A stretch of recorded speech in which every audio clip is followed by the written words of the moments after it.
the Epic Game Store is adding achievements and mod support into the Epic Game Store, which is really, really cool. I think there's a few games that are testing it out.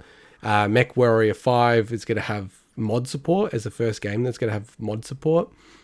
Look, like one thing for me as a huge Rocket League fan, I actually use Rocket League mods when I play Rocket League.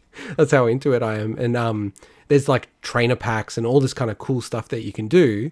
And the fact that they have this now means like this is probably the number one thing that people were arguing about around the Epic Game Store because it didn't support this previously. And you know what's going to happen with Steam and the workshop and all that kind of stuff. So yeah, I think this is really cool news. Yeah, I mean, any extra features in a platform that a lot of people now have and will continue to grow, its user base is going to be great. I mean, it's been known for a while that they were planning on adding at least the achievements. I'm not sure about the mod support because they've had their roadmap, their Trello board or whatever it is, visible for a while. The only thing about achievements on PC platforms is outside of, I guess, probably the Windows Store where it's very controlled with obviously the Xbox ecosystem. Steam achievements are just an absolute mess. Anyone that hunts for Steam achievements knows that there's games out there that get put up on the marketplace specifically so people can unlock the achievements. They're just made for that purpose. And so the whole point is they will at least get some sales from those people that are looking to just artificially inflate their score.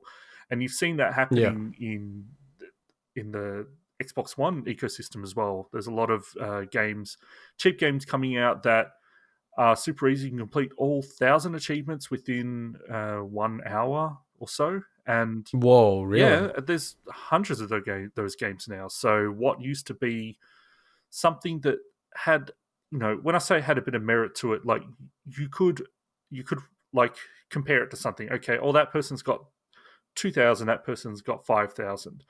Now that stuff doesn't really mean much at all, and I think people focus on different things. Like I focus on game completions and within certain genres. Other people focus on completion percentage.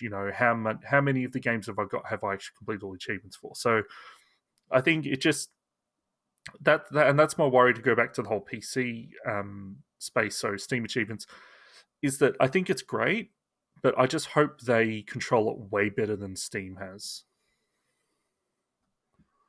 Yeah, knowing Epic, they won't because they don't try to edit stuff. And I think that's one thing about PC that it's a much more freer and open ecosystem. And it's been really funny the whole achievement thing because we've probably flipped positions a bit and then gone back and forth on achievements.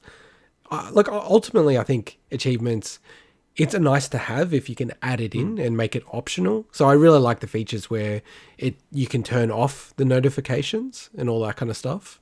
I don't think it's essential, but at the same time, I'd love if Nintendo added some kind of achievement system into the Switch. But I still feel like overall, you really need to have almost editorial control over the achievements. And there's just too many games that the way they set their achievements up, and same as trophies, and you're right, it's way worse on PC. Like I've got a bunch of Steam games and they're ridiculous, the achievements. Like I was going through, it's basically like you get achievements for buying DLC. It's just nuts, Yeah. right? I think there is an opportunity. Probably Nintendo is probably the only one that could do it. Is they actually have a bit of editorial control over how you put the achievements together, what they're worth. What's the expected time for people to get them? Because some of them are just like ridiculous, and I just go, ugh, you can get it all in an hour. It's like kind of meaningless at that point. Whereas I really like, the whole thing about 100%ing a game and, is it a notable game and what is that game like? So, And talking about ridiculous achievements,